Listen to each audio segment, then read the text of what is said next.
हमसे खफा है, हम उनसे खफा है। वो हमसे खफा है, हम उनसे खफा है।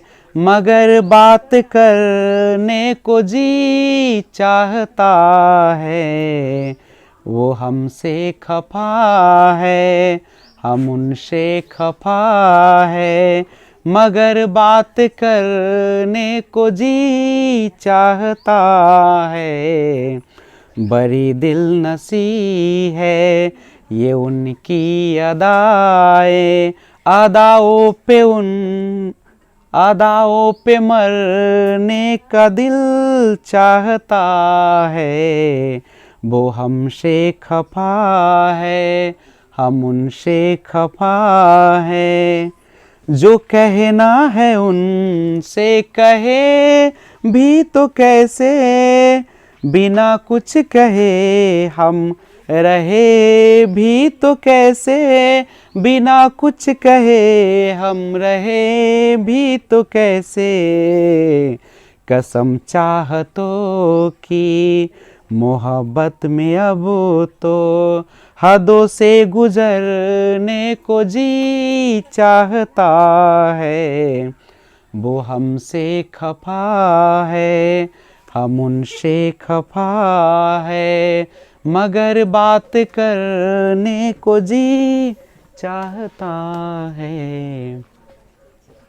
Hello friends, this is Vijay Rajpushp and welcome to learner eyes by VRP. तो आइए एक बार फिर से मैथ पेडागोगी का पार्ट 29 देखते हैं। लैंग्वेज ऑफ मैथमेटिक्स, गणित की भाषा। जैसा कि आपको पता होगा कि गणित की एक अपनी भाषा होती है, अपना एक सूत्र होता है, अपना एक संक्रिया करने का तरीका होता है। तो गणित अपने आप में एक भाषा को समाहित करके रखता है। तो आज हम लोग इसी के बारे में जानने का प्रयास करेंगे कि गणित का और भाषा का, गणित और भाषा, चूंकि आप सभी को पता है कि गणित जो होती है हमारे रोजमर्रा के जीवन में हमेशा उपयोगी होता है, उसके बिना हमारा एक कदम भी चलना मुश्किल हो जाता है। और भाषा क्या होता है, तो हमारे अंदर के अभिव्यक्ति को व्यक्त करने का एक तरीका होता है। तो गणित का और भाषा का आपस में जो संबंध होता है वह अलग अलग 3 स्तरों पर होता है। पहला, गणित को समझाने की भाषा, सवाल हल करने की भाषा, और गणित बतौर भाषा। तो आइए एक एक करके हम लोग जानते हैं। सबसे पहले जो है गणित समझाने की भाषा, ध्यान दीजिएगा।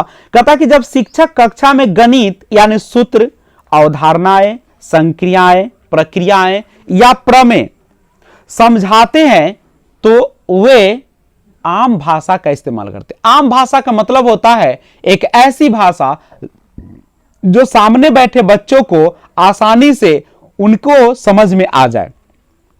जनरली गणित की कोई भी बात समझाने के लिए हमें बच्चे की पहली भाषा का उपयोग करना होता है। ध्यान रखिएगा, जो बच्चे भाषा का उपयोग करते हैं, अगर उसी भाषा में, अगर उसी तरीके से अगर समझाया जाए तो बच्चे आसानी से गणित को समझ सकते हैं। आम भाषा का प्रयोग भी इस प्रकार करना होता है कि वह बच्चों को समझ आए, इससे बच्चों को गणित कठिन नहीं लगता है। जैसे माचिस बॉक्स हो गया, संदूक की तस्वीरें दिखाकर उन्हें घनाभ के आकार की जानकारी हम लोग देते हैं।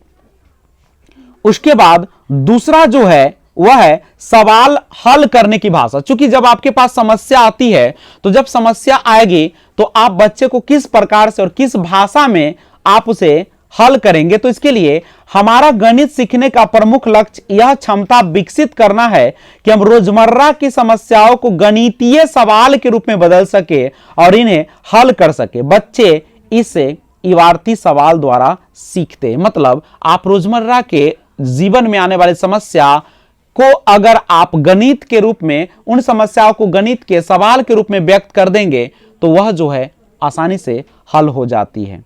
और तीसरा है जो कि गणित बतौर भाषा, इसके बारे में हम लोग जानने का प्रयास करते हैं। तो गणित बतौर भाषा जो है, आप सभी को जैसा कि पता भी होगा, नहीं भी पता तो जान लीजिए कि गणित खुद भी एक भाषा है। इसके अपने प्रतीक, शब्द और व्याकरण के नियम होते हैं।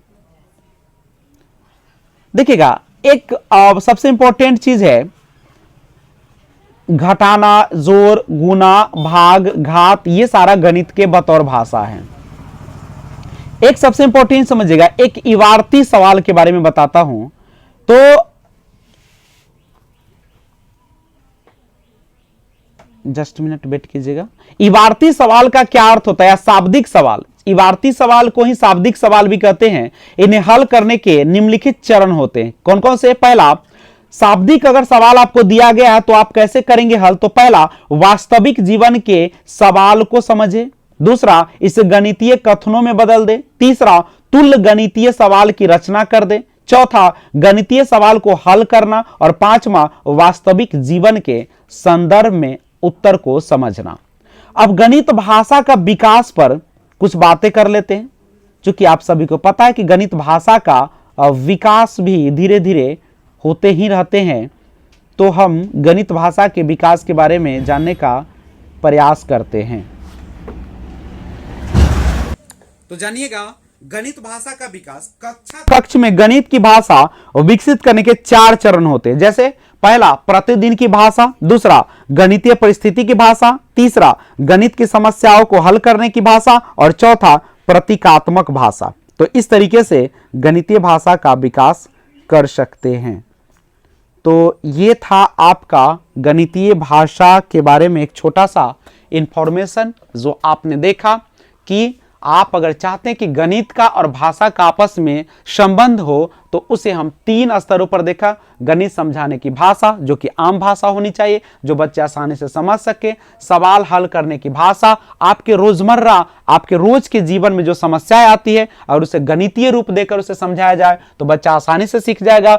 गणित बतौर भाषा, आप सभी को जैसा कि पता है कि गणित की अपनी एक भाषा होती है, अपने प्रतीक होते हैं, अपने शब्द होते हैं और उसका अपना एक नियम होता है, जैसे घटाना, जोड़, गुना, भाग, ये सारे होते हैं। तो इन माध्यमों से हम गणित को आसानी से बच्चे को सिखा सकते हैं। तो आज बस इतना ही, फिर मिलते हैं एक और बेहतरीन वीडियो के साथ। पार्ट 30 लेकर आ रहा हूं, तो बने रहे। गणित पेडागोगी का और विशेष जानकारी चाहते हैं तो वीडियो पहले भी अपलोड कर दी गई है एक अलग सीरीज से, जिसमें पार्ट 01 से लेकर बनाई गई है वीडियो, वो भी देख सकते हैं। और ये नया वाला है, ये भी देख सकते हैं। Thanks for watching, keep watching. जय हिंद, जय भारत।